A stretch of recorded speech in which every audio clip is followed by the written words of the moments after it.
Maharashtra Congress chief in the latest, Nana Patole, sparked a controversy when he used a dog metaphor to make a political point. Now, BJP has hit back at that attack. Now, BJP said this is a derogatory reference that have been mentioned because they're expecting a humiliating defeat.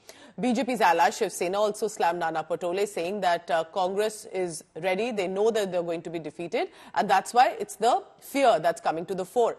What did Nana Patole say? And what did Fadnavis also earlier say? All of this, remember, is in reference to how the dog metaphor has become a part of the narrative of this election.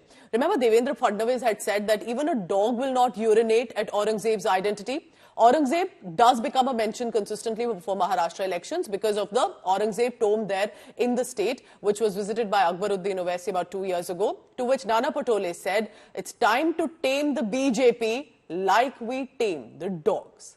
Listen in. मैं उनको सवाल करना चाहता हूं कि एक सर्वे करवा ले हिंदुस्तान की सरकार होगा, सबसे भ्रष्ट सरकार महाराष्ट्र की निकलेगी।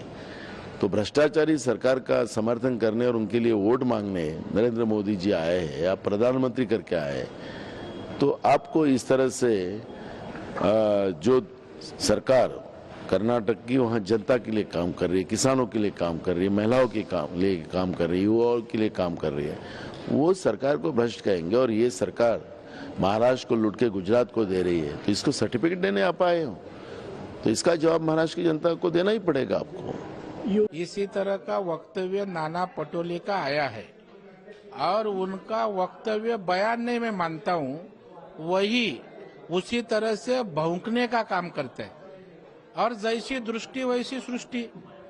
वो भौंकता है हर दिन।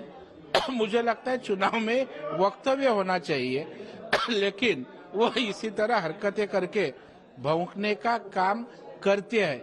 मुझे दुख लगता है कि कांग्रेस को एक परंपरा है, एक बड़ी परंपरा है, लेकिन वो परंपरा मिट्टी में मिलाने का काम प्रदेशाध्यक्ष करके नाना पटोले कर रहा है। वो जितना हमें गाली देंगे उतना जनता हमारे साथ और जुड़ी जाएगी। All right, so for 288 seats for the state of Maharashtra, on one side is the fight for survival, fight for relevance for the Maha Vikas Aghadi. We remember it was their parties, the NCP Shiv Sena, that had faced a faction war and then joined the Mahayuti, which is the ruling coalition. But for the ruling coalition also, it's important they have to prove that they are the real parties, and that's why the people are voting for them.